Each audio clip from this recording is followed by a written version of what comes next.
প্রিয় উস্তাদ, আমি হানাফি মাযহাবের অনুসারী। 12 তাকবীরে নামাজ পড়ার জন্য অনেক দূর থেকে আহলে হাদিস ঈদগাহে আসি। প্রশ্ন হলো 6 তাকবীর ঈদের নামাজ হবে কি?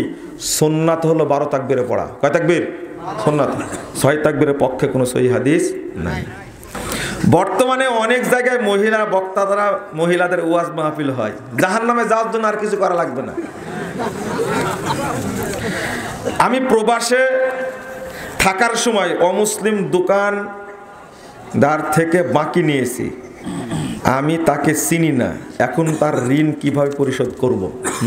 জনকল্যাণে টাকাটা দিয়ে দিবেন, দান করবেন। সিরিয়ার মাদ্রাসা দিতে বললো, বুঝতে পারলেন?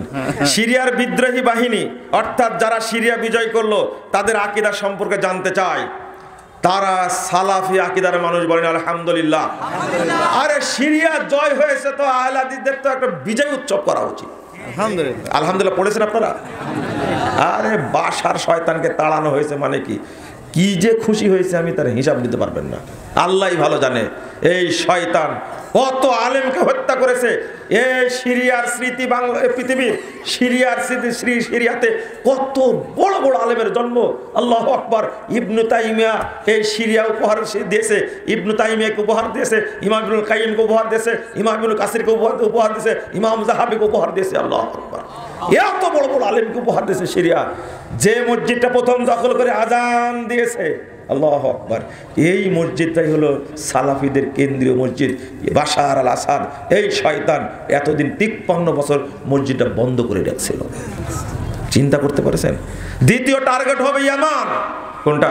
ইয়ামান। আল্লাহ যেন ইয়ামানকে বিজয় করে দেন, বলেন আমিন। শোনেন, পৃথিবীতে কোথাও থাকার জায়গা থাকবে না, মক্কাতে মুমিনরা থাকতে পারবে না। আল্লাহ রাসূল বললেন তখন তোমাদের থাকার জায়গা হবে শাম এবং ইয়ামান। শাম এবং ইয়ামান। ইয়ামান দখল করে আছেন শিয়ারা। আল্লাহ যেন শিয়াদেরকে উৎখাত করে দেন, বলেন আমিন। এই শিয়ারা হলো ছদ্মবেশী ইহুদি, শিয়ারা হলো ছদ্মবেশী ইহুদি। ও হুজুর, কি ঘটনা? তুমি চিনলে না? হিজবুল্লাহ আর ইসরায়েল যুদ্ধ বন্ধ করলো কেন তুমি চিনলে না? এরা বলছে যে আমার বাপের জায়গায় চলে যাচ্ছে, চল একসঙ্গে ওইটা দখল করি আগে। এই হিজবুল্লাহ আর ইসরায়েল শিয়ারা সব মিলে এই সালাফিদের উপরে আক্রমণ করা শুরু করলো। তোমরা তো তালেবানদের দুলা ভাই, তোমাদের চিনি না? হ্যাঁ, তালেবানরা তোমাদের জামাই, তাই না? চিনি না? তুরস্ক, তাই না? তুরস্ক তো আপনাদের খলিফা, এরদোগান খলিফা আপনাদের, তাই না? কি যে করার দরকার আপনাদের জানেন? আকীদা বুঝেন না, তাওহীদ বুঝেন না, মানহাজ বুঝেন না, খালি মানে লাফালাফি করেন, শুধু মারহাবা করেন। আপনি বুঝেন কিছুটা? আমার বহু আগের বক্তব্য আছে, লিখনীয় আছে। সিরিয়ার এই বিদ্রোহীদেরকে যেন আল্লাহ বিজয় দান করেন। এদেরকে অর্থ এবং অস্ত্র সহযোগিতা করছে সরাসরি সৌদি, কুয়েত আর দুবাই। আলহামদুলিল্লাহ। সৌদি আরব চেষ্টা চালাচ্ছে ইয়ামানে যারা আছে শিয়া তাদেরকে এখান থেকে বহিষ্কার করা, বাদ দেওয়ার। আর আপনার খুব কষ্ট হচ্ছে।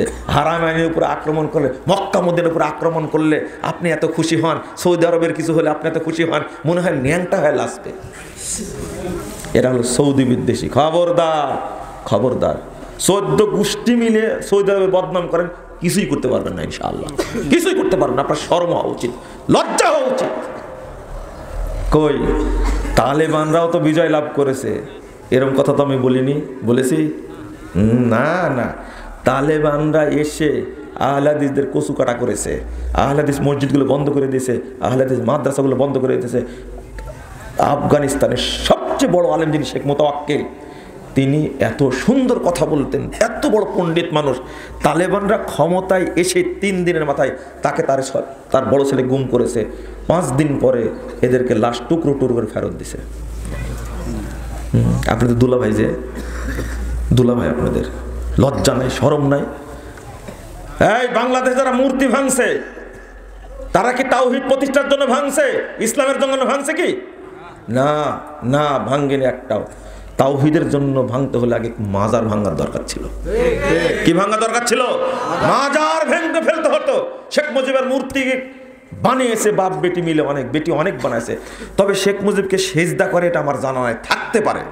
তবে বাংলাদেশের কোটি কোটি মানুষ লক্ষ লক্ষ মাজারে সেজদা দিয়ে ঈমান নষ্ট করে, পারে না? অর্থাৎ আপনাদের আকিদার তালেবানদের আকিদা একই। তালেবানরা মূর্তি ভাঙছে, মাজারগুলো কি তাজা করেছে, আর আপনারা মূর্তি ভাঙলেন, মাজারের আশেপাশে জাননি একই।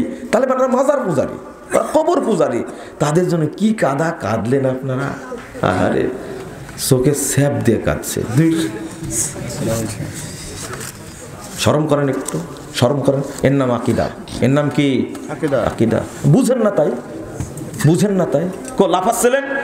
এই একটা জিনিস বুঝাই, ইউক্রেন আর রাশিয়ার যুদ্ধ লেগেছে, আপনি কার পক্ষে? হ্যাঁ, কারো পক্ষে না, তাই না? একটা পক্ষ নেন না। আপনার অন্তর জ্বলে না? আপনার অন্তর জ্বলে না? আচ্ছা, এবার প্রশ্ন করছি, হিজবুল্লাহ আর ইসরাইল মারামারি লাগছে, কার পক্ষে আপনি? কার পক্ষে? কত কাঁদছেন আপনি। হিজবুল্লাহকে চিনেন আপনি? হিজবুল্লাহকে চিনেন? হিজবুল্লাহকে চিনেন? এই হিজবুল্লাহ, লা হাওলা ওয়ালা কুওয়াতা ইল্লা বিল্লাহ, এই হিজবুল্লাহর কি নাম? মারা গেল প্রথমটা কি জানেন? হিজবুল্লাহর প্রধান, sorry Hasan Nasrullah. Hassan Rouhani মনে হয়েছিল, হাসান নাসরুল্লাহ। হাসান রুহানি ইরানের। হাসান নাসরুল্লাহ বলেন তো কে ছিল? জানেন না, জানেন না। হাসান নাসরুল্লাহ, ইরানের কাসেম সুলাইমানি, এই কয়েকজন নিয়ে একটা টিম ছিল, কমিটি ছিল, যারা ইরাকে, ইয়ামানে, সিরিয়ায় যারা সালাফি আছে তাদেরকে হত্যা করার জন্য টিম গঠন করা ছিল। সেই টিমের প্রধান ছিল হাসান নাসরুল্লাহ। এবার হয়েছে?